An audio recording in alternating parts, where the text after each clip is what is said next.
In today's video, I'm going to teach you how to insert a checkbox in Google Docs. Whether you're creating a to-do list, an interactive form, or just want to add a checkbox for any other purpose, I'll walk you through each step to make the process simple and straightforward.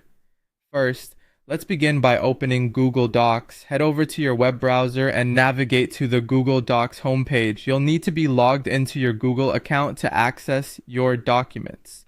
Once there, you can either start a new document or open an existing one where you wish to add checkboxes. Next, let's click on the document of your choice to open it in the editor. Once your document is fully loaded, direct your attention to the top navigation bar. Here, you'll find a format option. Clicking on it will display a drop-down menu of formatting tools and options available for your document. From this drop-down, look for and select bullets and numbering. Then hover over checklist in the submenu.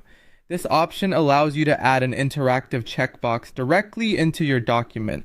Once selected, you can simply start typing, and each new line will automatically include a checkbox ready for interaction. This feature is perfect for when you want users to check off items as they complete them, or for managing tasks in a shared document.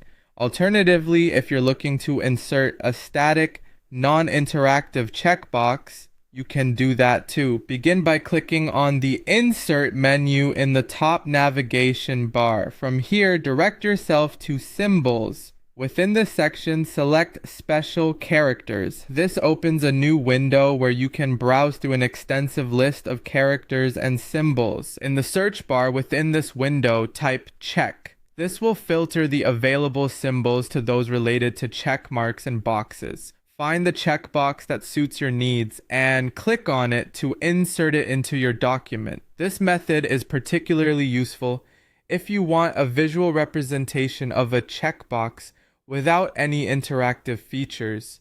Once your checkbox is in place, you might also want to adjust its appearance to better suit your document style.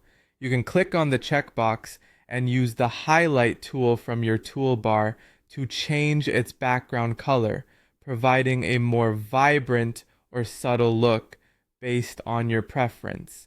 And there you have it. You now know how to insert both interactive and static checkboxes in Google Docs. This simple addition enhances the functionality of your documents, making them more versatile and user-friendly. Feel free to copy and paste your static checkbox wherever needed. It's an easy way to replicate it across multiple sections of your document. Thank you for watching and happy document editing!